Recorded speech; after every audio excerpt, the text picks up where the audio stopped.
Hello, magandang araw sa ating lahat.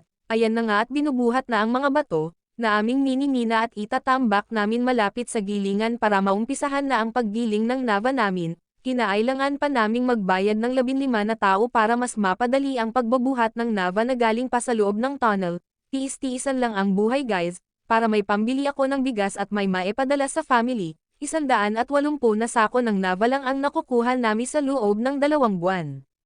Tsambahan na lang guys kung makakapaggiling kami agad kasi kadalasan naghihintay pa kami ng 2 linggo, bago kami makapag-umpisa maggiling, at pagtapos naming gilingin ang 180 na sako, lulusong kami sa nagiling na nava. Luyot na ang tawag sa amin pagtapos ng magiling ang bato.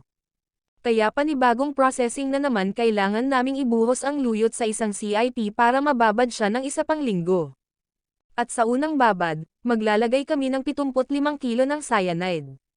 At isasabay na rin namin ang 1 sakong lime at sa kinabukasan babalik kami para i-titrate ang tubig. Nang sa ganun malaman namin kung malakas pa ang cyanide at kung mahina na ang gamot magdadagdag kami ng 20 kilo ng cyanide para makasigurado kaming tinunaw na ng cyanide ang ginto. At pag water gold na siya maglalagay kami ng 1 sakong nahugasan na carbon.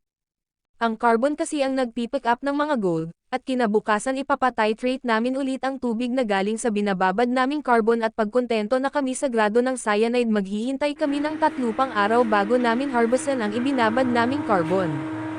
At pag na-harvest na namin, isasalang namin ang carbon ng 1 araw at 1 gabi hanggang sa maging abuna ang lahat ng carbon.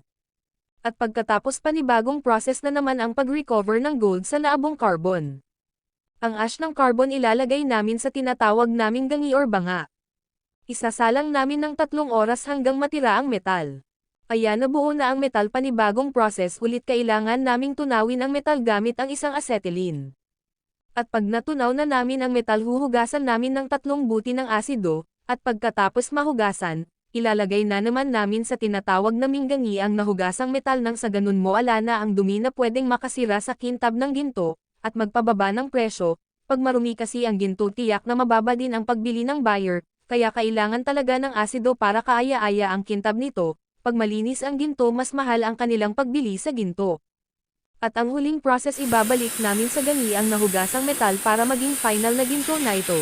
Gagamit kami ng maraming borax at maghalo kami sa metal ng silver liquid para mas mabilis ang pagbuo ng ginto at lulutuin namin ng 3 oras gamit ang acetylene.